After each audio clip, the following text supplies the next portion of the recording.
ఒకటేమో జగన్మోహన్ రెడ్డి గారు చెప్పిన ఈ బుడమేరుకు సంబంధించిన ఫార్ములా, ఇంకొకటి ఇవాళ సీఎం గారు చెప్తున్న కాన్స్పిరసీ ప్లాన్. ఈ రెండింటి మీద మీరు చెప్పండి.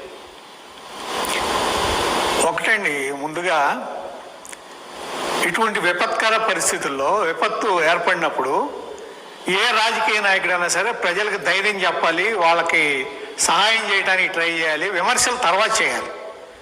అంతేగాని సహాయం అనేది చేయకుండా వచ్చే విమర్శకు కూడా అర్థం లేని విమర్శ చేయటం అంటే ఏమన్నా అర్థం కావట్లా. ఇప్పుడు బుడమేరు గేట్ల గురించి మాట్లాడారు. బుడమేరు గేట్లు ఎక్కడ ఉన్నాయి అసలు? ఏరుకి గేట్లు ఉండవేంటి? 2005లో బుడమేరుకి తీవ్రమైన వరద వచ్చింది. అప్పుడు దాదాపు 70,000 క్యూసెక్లు వరద వచ్చిందండి.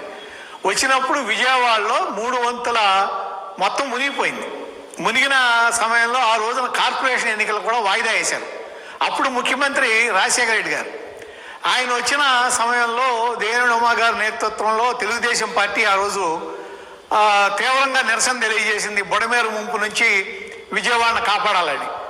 అప్పుడు దానికి పరిష్కారం చూస్తామని హామీ ఇచ్చారు. ఆ బుడమేరుకు ఉన్న వంపులు తీసేసి స్ట్రైటన్ చేసి దాన్ని కొల్లేరులో కలిసేటట్టు చేస్తామని చెప్పారు తప్ప ఏమీ జరగల.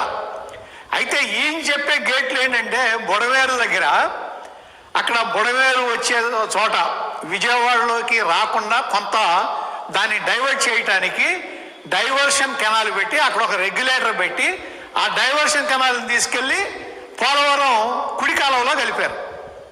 అంతే తప్ప అక్కడ పెద్ద గేట్లు లేవు, ఆపటం లేదు. అంటే విమర్శ చేసేటప్పుడు ఒక మాజీ ముఖ్యమంత్రి, ప్రస్తుతం ప్రతిపక్ష నాయకుడు, అటువంటి వ్యక్తి ప్రజల్లోకి వచ్చినప్పుడు చేసే విమర్శ కనీస పరిజ్ఞానం లేకుండా చేయటం అంటే దాన్ని నవ్వుల పాలవడం తప్ప ఇంకోటి కాదు. అసలు దానికి అర్థమే లేదు, ఆ మాటకి అర్థమే లేదు. రెండోది, చంద్రబాబు నాయుడు గారి ఇంటి మునక అవ్వకుండా దాన్ని మునక్కుండా చేయటం కోసం విజయవాడను ముంచారు అని. చంద్రబాబు నాయుడు గారి ఇంటి పక్క నుంచి వెళ్ళేదేంటి? కృష్ణానది. ఇది బుడమేరు. కృష్ణానదికి అసలు సంబంధమే లేదు. ఇదొక పక్క ఉంటుంది, అదొక పక్క ఉంటుంది. కృష్ణానది ఏమో విజయవాడకి అటుపక్క ఉంటుంది. అంటే ఇటుపక్క అంటే కనకదుర్గ టెంపుల్కి యువతల ఈ సింగ్ నగర్ ప్రాంతంలో బుడమేరు వస్తుంది. ఇటువంటిప్పుడు ఈ రెండింటికి కనెక్షన్ మరి జగన్మోహన్ రెడ్డి గారికి ఎట్లా దొరికిందో నాకు అర్థం కాలేదు. చెప్పిన వాళ్ళు ఎట్లా చెప్పారో అర్థం కావట్లా. మరి పక్కన స్థానిక నాయకులు ఉన్నారు, వాళ్ళైనా ఎందుకు సరిదిద్దలేదో నాకు అర్థం కావట్లా. అసలు ఎక్కడైనా దీనికి దానికి కనెక్షన్ ఉందా, పోలికుందా అంటే ఏమీ లేదు. అది ఒకవేళ మీరు అన్నట్టు ఆ ఉన్న రెగ్యులేటర్ గేట్ కూడా తెరవకపోయినా సరే ఆ ఉన్న వరద దాని మీద నుంచి వస్తుంది తప్ప, లేకపోతే గతంలో జగన్మోహన్ రెడ్డి గారు ఉన్నప్పుడు మ్యాన్ మేడ్ డిజాస్టర్ అన్నారు కదా, మ్యాన్ మేడ్ ఫ్లడ్స్, అది జరిగింది ఎక్కడో తెలుసండి. మ్యాన్ మేడ్ ఫ్లడ్స్ జరిగింది జగన్మోహన్ రెడ్డి గారు ముఖ్యమంత్రిగా ఉన్నప్పుడు. మ్యాన్ మేడ్ ఫ్లడ్స్ జరిగింది అన్నమయ్య డ్యామ్ కొట్టుకుపోయినప్పుడు. అక్కడ అధికారుల వైఫల్యం, ప్రభుత్వం వైఫల్యం, సకాలంలో డ్యామ్ గేట్లు తెరవకపోవటం వలన మొత్తం డ్యామే కొట్టుకుపోయి 39 మంది దుర్మరణం పాలయ్యారు. అది మ్యాన్ మేడ్ డిజాస్టర్ అంటే. అంతేగాని దీంట్లో మ్యాన్ మేడ్ డిజాస్టర్ అనేది 1% కూడా లేదు.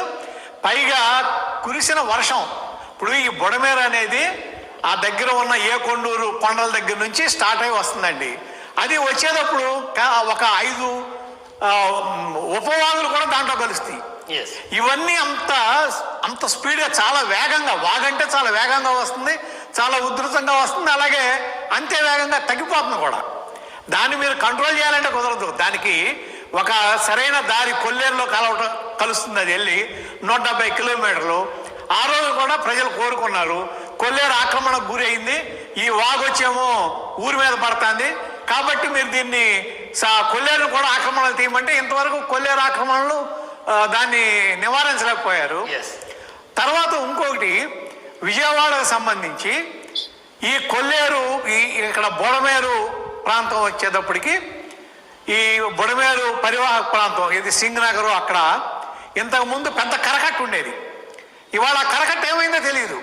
2008, 2007 నుంచి మొత్తం ఆక్రమణకు గురై కరకట్ట మొత్తాన్ని తీసేసి అక్కడ ఇది ఒక దాన్ని ఏమంటామంటే మనం కనీసం ఒక రూల్స్ రెగ్యులేషన్ లేకుండా కట్టడాలు వచ్చినాయి. ఎస్, దాని మూలనే వాళ్ళు ఇంత ముప్పు జరిగిందనేది దాన్ని అటెండ్ చేసి రేపు ఏం చేయాలా, ఈ వరద నివారణకు ఏం చేయాలనేది చూడకుండా ఈ విధమైన విమర్శలు చేయటం అనేది అసలు అసంబద్ధం.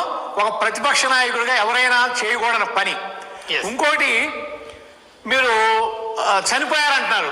కొండ రాళ్ళు కూలి మొగలరాజపురంలో చనిపోయిన వాళ్ళు తప్ప వరదలో చనిపోయిన వాళ్ళు ఎవరు లేరు. ఇంకొకటి, దీనికి విజయవాడకి వచ్చిన వరద అంటే విజయవాడ పట్టణంలో ఈ బుడమేరు పరివాహ ప్రాంతమైన సింగనగర్, రాజరాజేశ్వరిపేట, తర్వాత పాయకాపురం ఇవి కాకుండా విజయవాడలో వర్షానికి వచ్చిన వరద ఉంది చూసారా. వర్షానికి వచ్చిన వరద మేడ్ బై జగన్మోహన్ రెడ్డి గారు. అది మ్యాన్ మేడ్ ఫ్లడ్స్ అంటే అది. ఎందుకంటే కేంద్ర ప్రభుత్వం 470 కోట్లు ఇచ్చిందండి. ఏది, ఈ స్టార్మ్ వాటర్ డ్రైనేజ్ పనుల కోసం. తెలుగుదేశం పార్టీ హయాంలో అవి జరుగుతున్నాయి. జగన్మోహన్ రెడ్డి గారు 2019లో ముఖ్యమంత్రి అవగానే డ్రైనేజ్ పనులు ఆపేసి ఆ విజయవాడ డ్రైనేజీ పనుల్ని అస్తవ్యస్తం చేసి వాళ్ళ డ్రైనేజీ వ్యవస్థ అస్తవ్యస్తం కాబట్టే వర్షానికి మునగటం జరిగింది విజయవాడలో. ఇది ముందు గుర్తించి ఇప్పటికైనా సరే విమర్శ చేయండి, సద్విమర్శ చేయండి, ప్రజలకు ఉపయోగపడే విధంగా విమర్శ చేయండి తప్ప ఇట్లా ఏదో ఒక విమర్శ చేయడం అనేది చేస్తే మాత్రం సరైంది కాదు. దాని వల్ల నవ్వులు పాలవడం తప్ప ఉపయోగం ఉండదు. ఎస్, ముఖ్యమంత్రి గారు చెప్పిన కామెంట్ పడవలండి. ఎస్, 2020లో వరదలు వచ్చినప్పుడు 19 అనుకుంటా, 2019, 20 2 సంవత్సరాలు వచ్చినాయి. ఏదో 19 కానీ 20 కానీ. ముందు చంద్రబాబు నాయుడు గారి ఇంటికి ఒక నోటీస్ అంటించారు, ఇది ఇల్లు ఖాళీ చేయమని. ఆయన ఖాళీ చేయకుండా వచ్చినప్పుడు ఖాళీ చేస్తామని ఏదో జరిగింది.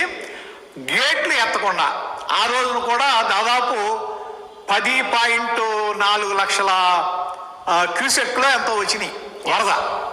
10.4 అబవ్ వచ్చింది. వచ్చినా సరే సకాలంలో గేట్లు తీయకుండా జనం కూడా భయపడిపోయారు. ఏంటి గేట్లు ఎత్తట్లేదు, ఏమవుతుందని. అంటే ఏంటి వాళ్ళ ఉద్దేశం? ఆ సమయంలోనే బోటు గుద్దుకుంది ఒకసారి. ఇవాళ అదే సమయంలో మళ్ళీ అదే వరదలు వచ్చినప్పుడు బోట్లు వస్తున్నాయి కాబట్టి అనుమానం వచ్చింది. సరే, అది ఏదనేది విచారణలో తేలుతుంది అనుకోండి. నేను ఆరోపణ చేయట్లేదు, కానీ ఈ 2 పోలికలు ఉన్నాయి. ఎస్, ఆ రెండు పోలికల్లోనూ ఉన్న ఆలోచన ఏంటంటే చంద్రబాబు నాయుడు గారు అక్కడ ఆ ఇంటిని ఖాళీ చేయాలనేది మాత్రమే అనేది నా ఉద్దేశం. రైట్. దాన్ని ఎవరో ఆపలేరు.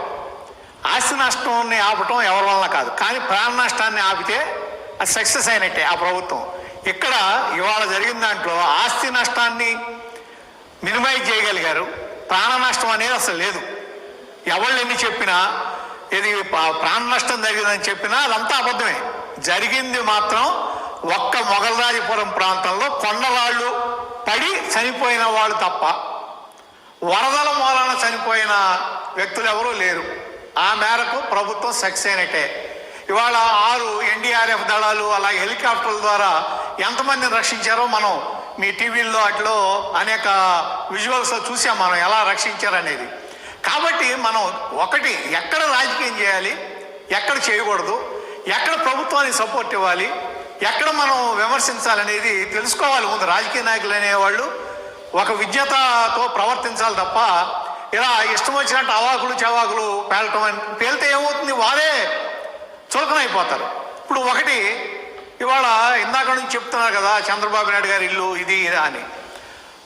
సాక్షి మొదటి పేజీలో ఏమొచ్చింది, చంద్రబాబు నాయుడు గారి ఇంటిని రక్షించుకోవడం కోసం బుడమేరు గేట్లు ఎత్తేసి 16 గేట్లు ఎత్తేసి విజయవాడను ముంచేశారు. ఓకే, మీరందే నిజం. అదే సాక్షి 8వ పేజీలో బాబు ఇల్లు వరద పాలు, 2వ అంతస్తులోకి నీళ్ళు వచ్చినాయి. 2 ఎట్లా జరుగుతాయి చెప్పండి నాకు? ఈ 2 ఎలా జరుగుతాయి? మరి జగన్మోహన్ రెడ్డి గారు నేను ఎంతో లాజికల్గా మాట్లాడుతున్నాను అన్నాడు. ఇక్కడ లాజిక్ లేదే. ఎస్, లాజిక్కే కనబడతలేదు కదా ఈ రెండిట్లో. ఎస్, అక్కడ అది ఇక్కడ ఇది 2 పరస్పర వ్యతిరేకమైన ఇది ఇస్తున్నారంటే అంటే ఏంటి? అన్ని స్టేట్మెంట్ ఇచ్చేస్తారు, ఏది మీకు అప్లై అయితే తీసుకోమని చెప్తున్నారా ఫ్రీగా? ఏ విధంగా ఇది నాకు అర్థం కావట్లే. ఇది ఈ పద్ధతి ఏంటో ఒకటి ఇప్పటికైనా సరే ప్రజల్లోకి రండి. ఏ తెలుగుదేశం పార్టీ, జనసేన, బీజేపీ అలాగే మిగిలిన పార్టీలు ఏ విధంగా అయితే ప్రజల్లోకి వచ్చి కమ్యూనిస్ట్ పార్టీలు వచ్చి ప్రజలకు సేవ చేస్తున్నారో మీరు కూడా వచ్చి ప్రజల్లోకి సేవ చేయండి. వాళ్ళ సహాయం అందించండి, వాళ్ళ కన్నీళ్లు చూడవండి, వాళ్ళ యొక్క కష్టాలు తీర్చండి. అంతేగాని ప్రభుత్వాన్ని మీరు సద్విమర్శ చేయకుండా ఇటువంటి విమర్శలు చేయటం వల్ల చులకన అవడం తప్ప వచ్చే ప్రయోజనం మాత్రం ఏముండదు.